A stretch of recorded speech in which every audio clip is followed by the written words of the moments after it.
Here's what's coming up on Network Africa. Polls open in Madagascar presidential elections amid opposition boycott and violence. Kenya's parliament approves 1,000 police appointment to Haiti.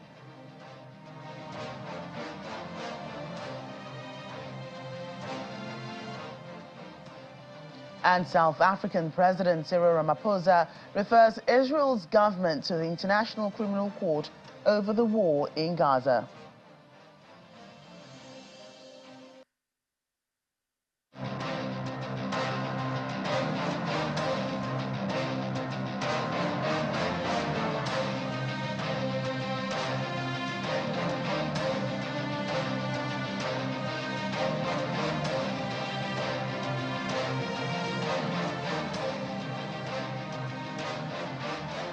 Hello everyone and welcome to the program. I'm Joke Rogers in Lagos. We begin in Madagascar, where citizens are voting in a presidential election that opposition candidates have described as a fraud.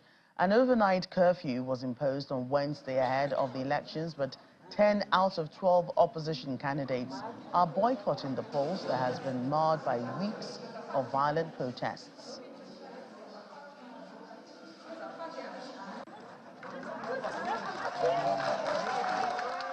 Casting his vote, after which he encouraged the public to exercise their franchise. President Rajoelina, who is seeking a third term, faces growing isolation after leading opposition figures, including two former presidents, declared him unfit to run and called on their supporters to abstain from voting.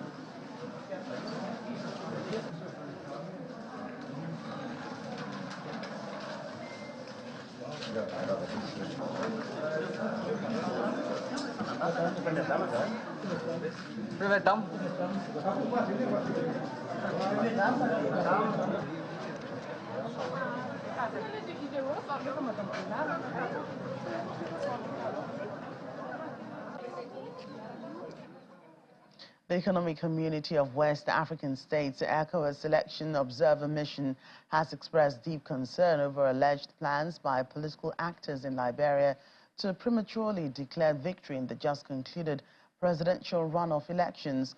The bloc, however, calls on Liberians to remain calm and awaits the official declaration of results by the National Elections Commission. This comes after initial results point that President George Weah and opposition candidate Joseph Boakai were in an extremely tight race. The ECOWAS Commission is warning individuals for all groups that they would be held accountable for any acts that may lead to violence and undermine the peace and stability in Liberia. In a bid to end gang violence in Haiti, Kenya's parliament has approved sending 1,000 Kenyan police officers to the Caribbean country, a move backed by the United Nations. Members of parliament supporting the motion said the country was part of the global community and could not ignore when other countries are in need. They also argued that Kenya has a history of peacekeeping missions, such as in Somalia, the Democratic Republic of Congo, and Sierra Leone. And those who weren't in favor opposed that the country is facing its own security challenges and cannot afford to spare any of its officers. Kenya pledged to send its officers to the Caribbean nation after its Prime Minister, Ariel Henry, called for international help. However, the country has experienced the months of unrest from gang violence.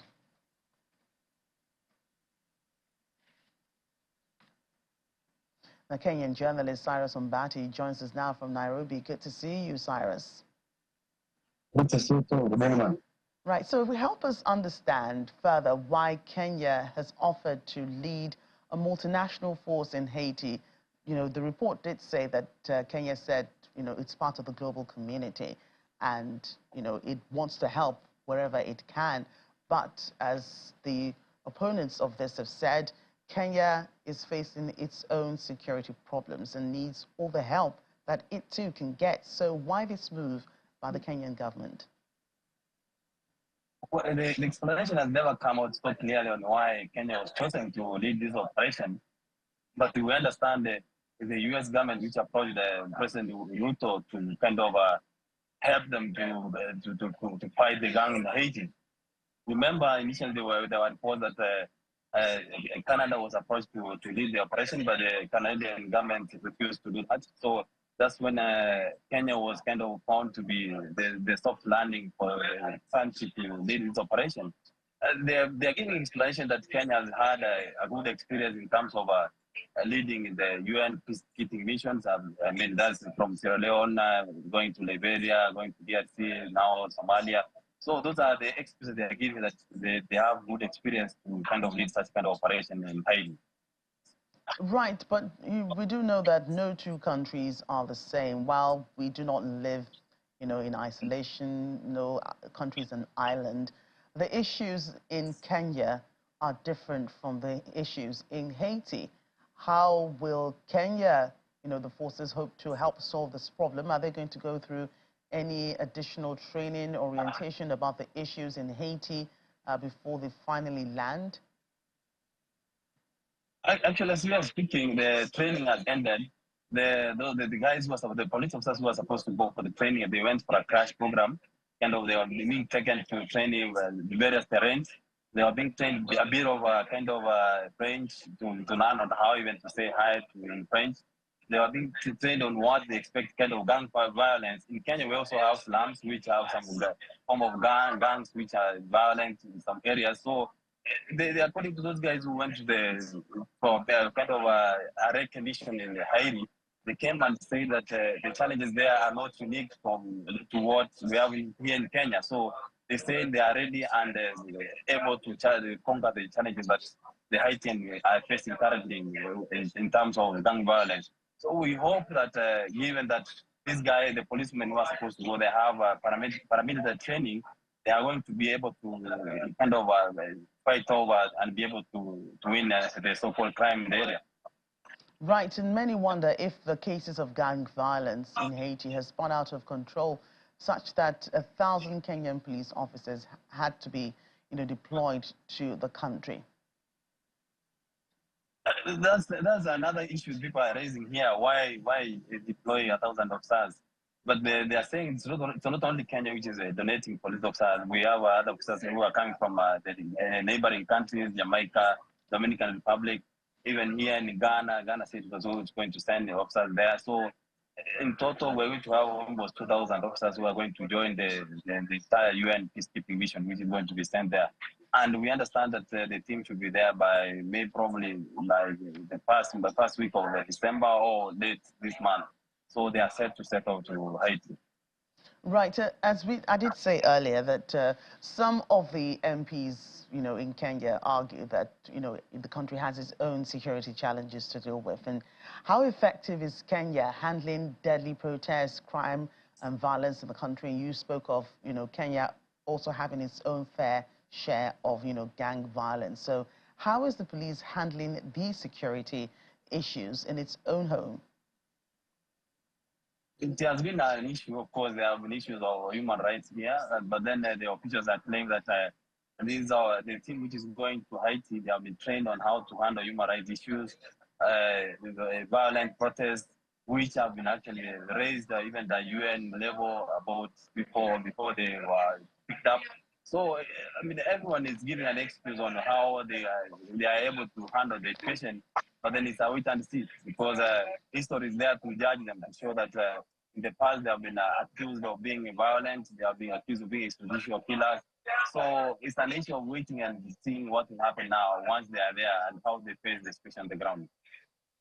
And how is Kenya's peacekeeping mission doing in countries like Somalia, the DRC, and Sierra Leone? Oh, well, we understand this mission is more of a different from the other UN peacekeeping missions. The other ones are going on well, as we have had some deaths here and there from those where they're on the ground. Now here, especially we look at the DRC, where the soldiers, these are the ones who are DRC are soldiers, Kenyan soldiers, military soldiers, and the ones who are going to Haiti are policemen. But then all of them have paramilitary training. So it's an issue of now being able to handle the shit on the ground, because each country have their own kind of challenges, and whatever they meet on the ground is different from what they have, for example, in Somalia, DRC, South Sudan, and other countries where Kenya serves. So it's an issue of waiting and see, to me. Right. Cyrus, thank you for your time today. Thank you so much. And let's move ahead. The United Nations Security Council's mandate in the Central African Republic, that's the CAR, has been extended for a year. The renewal of the UN peacekeeping mission in the country, known as MINUSCA, has voted by 14 council members on Wednesday, and only one country abstained from the vote.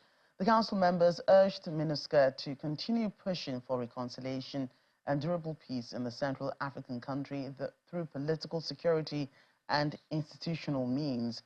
MINUSCA was also urged to protect human rights and assist in preparations for local elections in 2024 and 2025.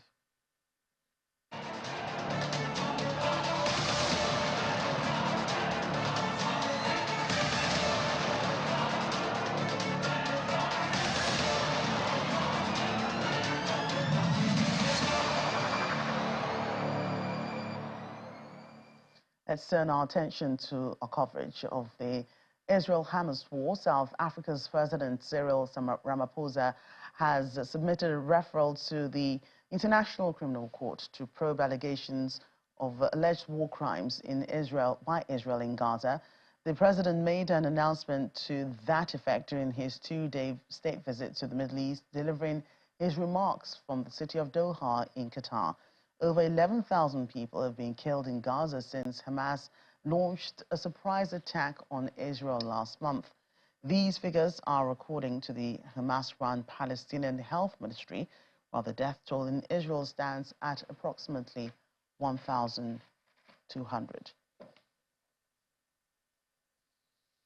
Africa have been advocating that the crisis between Israel and Palestine needs to be resolved through a two-state solution where Palestine emerges as a fully fledged state as well as the continued existence of the Israeli state. We both abhorred what is happening right now in Gaza, which has now turned into a concentration camp where genocide is taking place.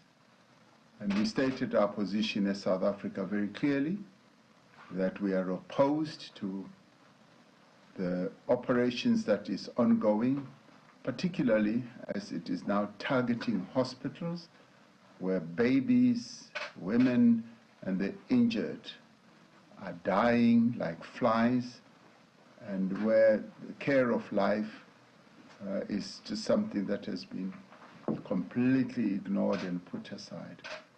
As South Africa, we have accordingly, together with many other countries in the world, saw fit to refer this whole Israeli government action to the International Criminal Court. We have put through a referral because we believe that war crimes are being committed there. And of course, we do not condone the actions that were taken by Hamas earlier, but similarly, we condemn the actions that are now currently underway and believe that they warrant investigation by the ICC.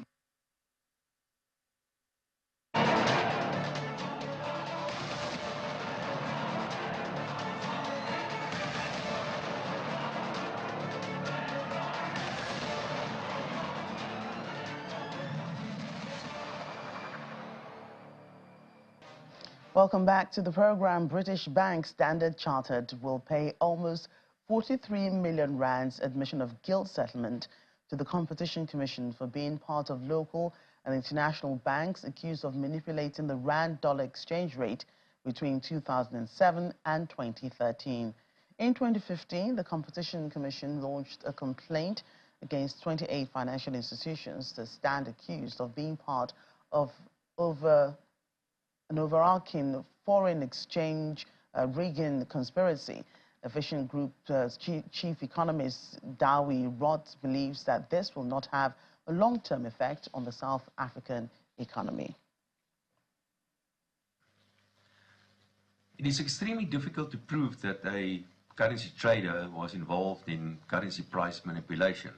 These sort of things happen all the time in the financial markets, and actually proving that there was some kind of meddling or a manipulation of certain prices are extremely difficult to do. In this specific case, this is not really a fine for Chartered or Standard & Chartered, but this is more a settlement.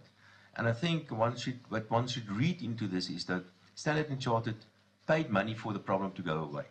I don't think it should be seen as a fine. And it's also important to note that although there could have been some manipulation in the short term of the exchange rate of the rand, as an example, I don't think it will have a long-term effect on the South African economy. The market is just far too big to have one or two banks, or even a couple of banks, to permanently influence the exchange rate of a currency in one direction or the other. And if they could do that, that specific manipulation will have to be reversed in the other direction soon.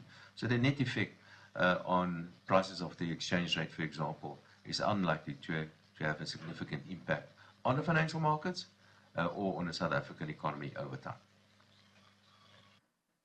Malawi's President Lazarus Chakwera has suspended all international travel involving himself and all government officials with immediate effect. He has also ordered all ministers currently outside the country to return home. Speaking in a televised address on Wednesday night, the president also announced restrictions on local travel and halving of fuel allocations to cabinet ministers and senior government officials. The measures will be in place until the end of the financial year next March. He directed the Minister of Finance to make provisions for a reasonable wage increase for all civil servants in the next budget review. He has also ordered a reduction of income tax in the new budget so as to help workers whose pay has lost value as a result of inflation. The International Monetary Fund approved a 4-year credit facility for Malawi worth $174 million just days after the country devalued its local currency. Analysts suggest the devaluation may have been a condition for securing the IMF credit facility.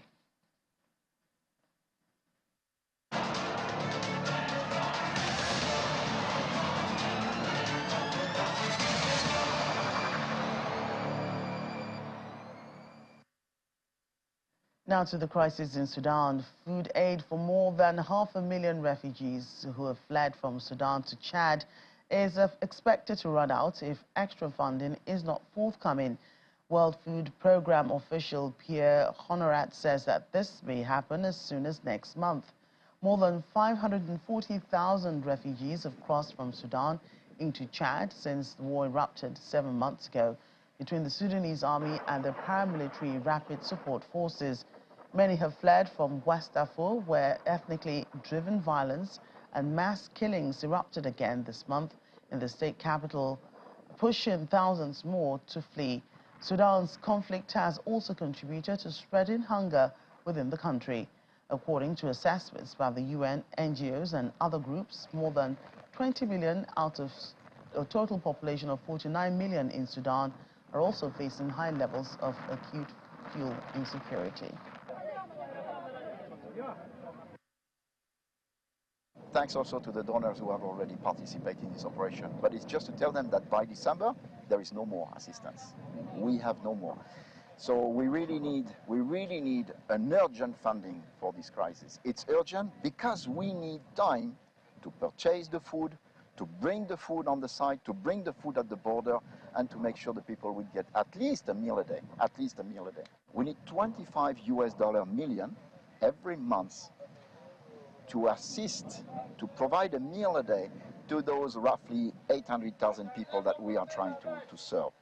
Out of those 800,000 that I'm mentioning, you already have the 600,000 that just came, that have really nothing, plus at least we need to support 200,000 of the one that were already there. This is very key, because you know now, those people arrive in a place and we cannot just forget the other one.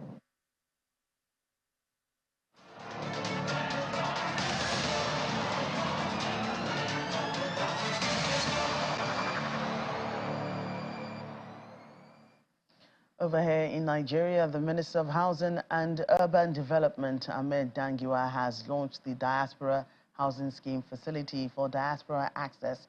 Mr. Dangiwa launched the 50 million naira loan for mortgage as the 6th edition of the Nigeria Diaspora Investment Summit opened in Abuja.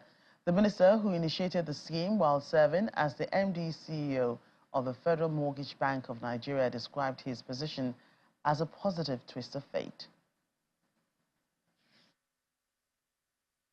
This housing mortgage scheme is designed to enable Nigerians living overseas participate in the National Housing Fund scheme so that they can access up to 50 million naira to own their own homes in Nigeria. Participants can access the loan via the National Housing Fund. It's a loan that the mortgage bank gives, or the rent to own, or the individual construction loan, or if you have land with the title, they can give you the money so that you build your house by your own, incrementally. The terms are affordable and best market rates that you can have.